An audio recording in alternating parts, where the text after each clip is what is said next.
This title is narrated with virtual voice, computer-generated narration for audiobooks. Christian Body by Aaron Frost. Introduction. Fashion, modesty, and clothing are frustrating issues in many Bible-believing churches. Opinions are always shifting in the culture and within the church, so it can be hard to find stable reference points. Christians who take Scripture seriously still have difficulty knowing how exactly to apply Scripture to the constant flow of unprecedented modern developments never imagined by the writers. Questions about clothing in the life of a faithful, Bible-believing Christian are often answered from assumption rather than Bible study, and false doctrines have become mainstream, but the book is not unclear.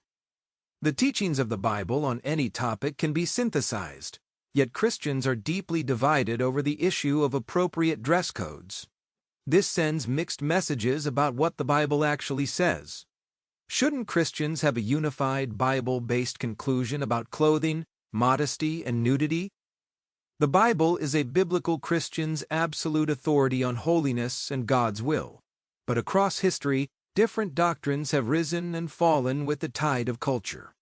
Particularly, the matter of clothing and nakedness has been greatly skewed by cultural misunderstanding and slanted translation of the original texts. Today's Christian community has developed an attitude and doctrine that has the appearance of wisdom, Colossians 2:23, to believers, but many mainstream church beliefs are entirely contrived from random cultural influences and only read into Scripture after the fact. These assumed but unbiblical doctrines can be deeply damaging in practice. Those who claim to follow the Bible need to take a very careful, honest, and self-searching look into the actual texts. We need to start with a clean slate, free of cultural assumptions and bias, so that we can establish the unified consensus of the Bible on the doctrine of clothing. For those who are willing to honestly examine the biblical teachings about clothing and the cultural evidence about how clothing affects society, what follows will be a revealing insight to what the Bible actually teaches in distinct contrast to what has been imposed upon it by the English translators and biased preachers. Human reason and logic is subject to human mistakes, but the revelation in Scripture is the biblical authority for all who take Christianity seriously.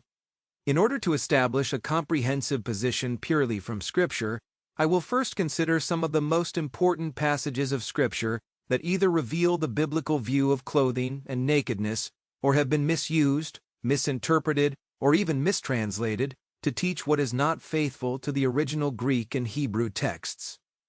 The second portion of this book will document and examine a historical and cultural spectrum of clothing and modesty standards around the world. I will point out how each society has been affected by its clothing and how it relates to our own culture and beliefs. The third and final portion of the book will look into the implications of these biblical and cultural insights for our own modern biblical standards. Although I will cover the biblical side of the issue before looking into the cultural factors, one cultural point bears mentioning at the outset because of its effect on the Bible translations and commentaries. The Western attitude toward clothing and nakedness underwent a very significant shift in the years surrounding the Puritan theology of the Victorian era, so that Victorian morals become much more familiar to Christians than the previous morals of Bible times. Because of this, our Bible translations, commentaries, and church writings express very different perspectives based on whether they come from before or after this pivotal turning point in the history of opinions about the human body. The King James Version was translated before this shift in attitudes, so it does not contain the strongly slanted stigma that I will point out in the more contemporary translations. We will explore and identify that cultural shift through documented examples and illustrations in Christian history. But for this section, we will need to take a few glimpses into the original Greek and Hebrew languages to see the true meanings behind the coloring and bias of the modern translations. History records an ancient Persian practice called purdah, which requires for women to be segregated, covered, and bound to particular modes of behavior. To keep listening to this audiobook, I've left you a link in the description so you can do it at no cost thanks to Audible's 30-day free trial.